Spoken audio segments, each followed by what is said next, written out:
Humigit kumulang 50 bangkay kada buwan ang siniserbisyohan ni Sammy, ang natatanging Pilipinong embalsamador sa Washington State sa USA.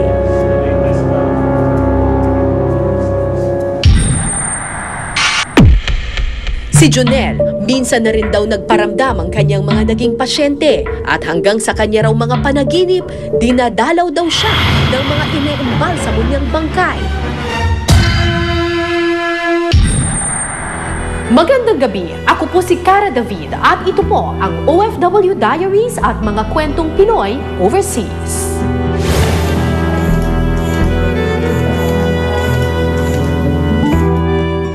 Kinatatakutan sila at minsan pinandidirihan pa. Sila ang mga taga-ayos ng mga labi ng ating mga mahal sa buhay, ang mga tinatawag na embalsamador.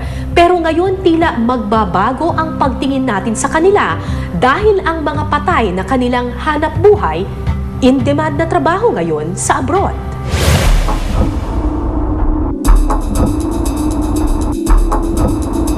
Si Jonel, 21 anyos, sa kanyang napiling propesyon, bawal ang madidiriin at maselan.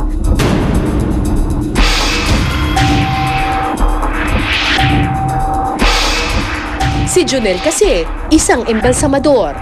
Strange at exciting or kakaibang feeling yung mapunta ka sa lugar ng mga kinatatakutan ng iba. Ibang skills yung pwede mong magamit kapag embalmer ka. Tapos ng kursong nursing si Jonel at balak daw nitong magtrabaho abroad. Pero daw dahil kumukonte ang oportunidad ng mga nursing graduates na katulad niya, nag-isip siyang humanap ng ibang propesyon na kalinya rin ng kanyang kurso. Kaya nung nakaraang taon, kumuha siya ng embalming course sa isang training center sa Makati. Setyembre nung nakaraang taon nang makakuha siya ng lisensya sa pag-eembalsamo.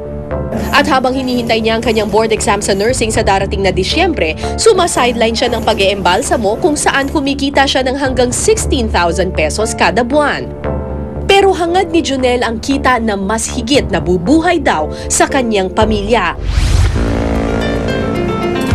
Kaya naman sa susunod na taon, nakatakda ng tumulak si Jonel papuntang Taiwan, kung saan kinontrata naman siya ng isang private funeral company para maging embalsamador doon.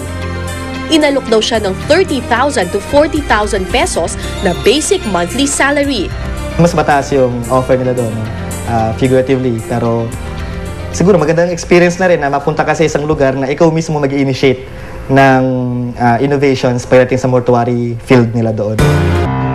Pinangingilagan man ang mga kagaya ni Jonel, in demand naman daw ang mga tulad niyang embalsamador abroad. 50,000 embalsamador ang kailangan ngayon sa ibang bansa. Nangangailangan ng embalsamador ngayon ang Amerika, Canada at Australia. Kumonti na kasi ang bilang ng mga sumasabak doon sa ganitong trabaho.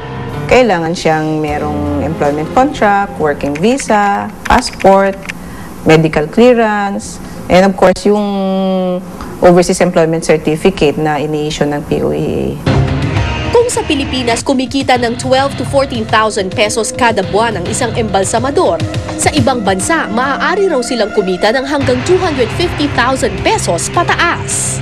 Ang embalmer ngayon, dumadaan sila sa masusing pagte-training. Dumadaan sila sa napakamadugong pag-aaral ng katawan ng tao. Ang embalmer ngayon ay isa siyang noble profession. Isa siyang profesyon kinakailangan ang practitioner mayroong empathy sa tao para makapagbigay ng ganong serbisyo.